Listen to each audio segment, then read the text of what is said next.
قبل ما ابدا الفيديو انا حابب اقول لك وحشتنا يا صديقي. النهارده راجع لك بقنبله الموسم، افجر نسخه في المجال حرفيا. نسخه بتشغل رقمك المحظور معدل بدون ربط وبربط جهاز، يعني مش كل الارقام بتشتغل بدون.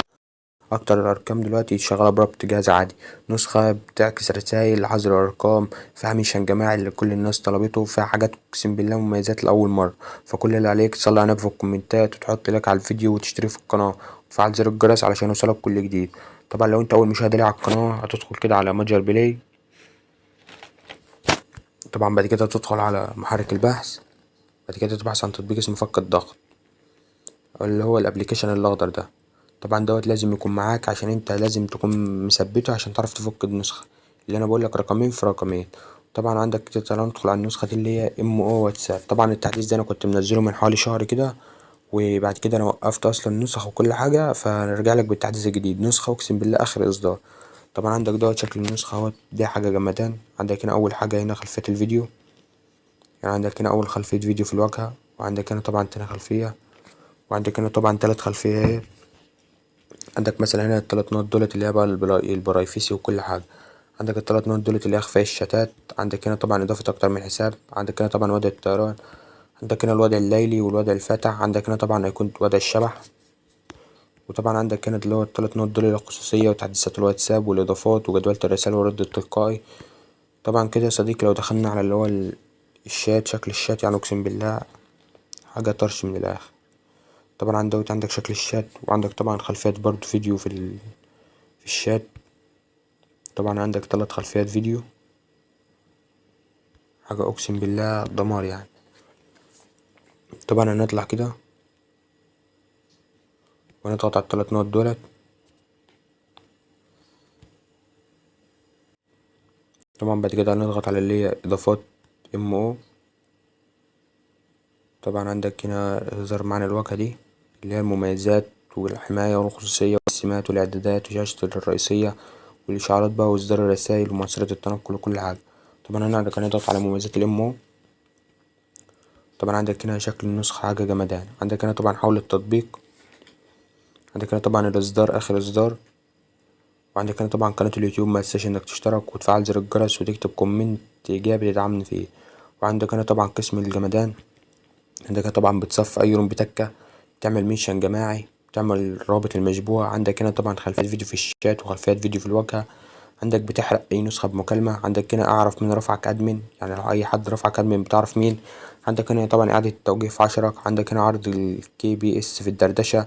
عندك هنا إلغاء إرسال الاستيكر، تقليل حجم النص، منع تهنيج النسخة، مكافحة الفيروسات فيرجن 2، مكافحة تأخر الرسالة، مضاد تأخر فيرجن 1، فعل لو في مشكلة، رسالة منتهية الصلاحية، خلي النسخة سريعة، مكافحة تخطؤ المكالمة، مكافحة تأخر الرسالة، الحماية من الكراش، تقليل النص. اللي هو تقليل النص ده مثلا كلمة قراءة المزيد بتجيلك، فانت أول ما تعمل تقليل النص كده كل حاجة بتتلغي. عندك طبعا إلغاء الاتصالات وتأخير السي تي تي وعدم استلام أي ملصق، إلغاء صفحة الويب. وعندك هنا طبعا لون الرابط. عندك هنا طبعا لو رجعنا خطوة لورا كده ودخلنا على اللي هو قسم المطرشات دوت، عندك هنا وثق رقمك من الحظر، حذف جميع الروابط. طبعا عندك هنا ميزة عكس الرسالة لحذف الأرقام، إلغاء الموقع، إعادة ضبط جي بي اس، تقليل مساحة الذاكرة، إصدار الإشعارات، إلغاء تأخر الإصدار الإشعارات.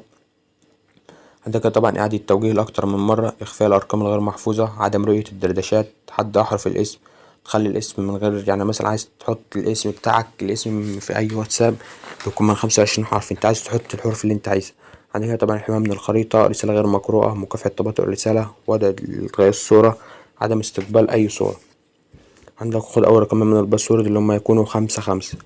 أول رقمين من الباسورد يكونوا 5 5. عندك هنا طبعا قسم الوهميات، ارفع نفسك أدمن، تفييك رقم عدد الشتات، تزويد مشاهدة الهستوري 1 و2 و3، يعني عندك نسخة بتزود مشاهدة الهستوري بترفعك أدمن في أي جروب. عندك هنا طبعا قسم قطع النت، عندك هنا قطع النت بتسجيل، قطع النت برسالة، قطع النت بدعوة، قطع النت، الحماية من التهنيج، عدم التهنيج من البوت، الحماية من العطل، إخفاء النص في الشات، تعطيل الحماية، عدم التهنيج من قطع النت، عدم تهنيج النسخة، مضاد الأخطاء. عندك هنا طبعا قسم الإعدادات، طبعا ده القسم ده أصلا أنا معربتهوش لأنه مش هيفيدك. عندك هنا طبعا تفكيك الريكورد، عندك هنا طبعا تفكيك الريكورد 1 و2 و3 و4 و5. طبعا كده لو رجعنا خطوة لورا ودخلنا على الحماية والخصوصية، عندك هنا إخفاء آخر ظهور، تجاوز المشاهدة مرة واحدة، إخفاء إن الرسالة محولة، عدد الرسايل. طبعا كل الحاجات ديت الإعدادات العادية. عندك هنا طبعا الإعدادات العامة، الألوان، وعندك هنا طبعا الستايل والشكل. عندك هنا طبعا لون الإيموجي اللي هو التاني دوت اللي هو إيموجي الأيفون. عندك هنا طبعا تغيير أيقونة التطبيق، تقدر تغيرها أي أيقونة أنت عايزها. عندك مثلا تغيير أيقونة الإشعارات. عندك هنا تغيير نوع الخط، تقدر تختار الخط اللي أنت عايزه. طبعا عندك هنا النسخ الاحتياطي، وعندك هنا طبعا الإعدادات لغة الترجمة. طبعا عندك هنا شاشة المحادثة اهي. عندك هنا البار العلوي والفقاعات والصور والستايل.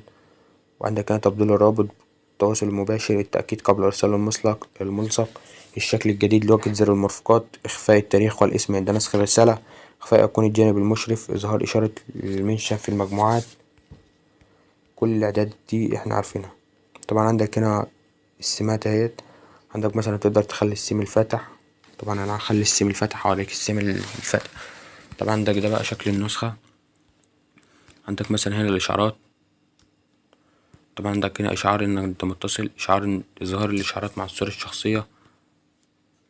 وعندك مثلا هنا إدارة الرسايل، تقدر تحط رد تلقائي أو رسالة جماعية للمجموعات أو رد سريع تعرف من قام بحظرك. يعني مثلا عندك ده كده الإشعارات كده، أي حد بيحطك حظر بيجيلك إشعار إن هو عمل لك حظر.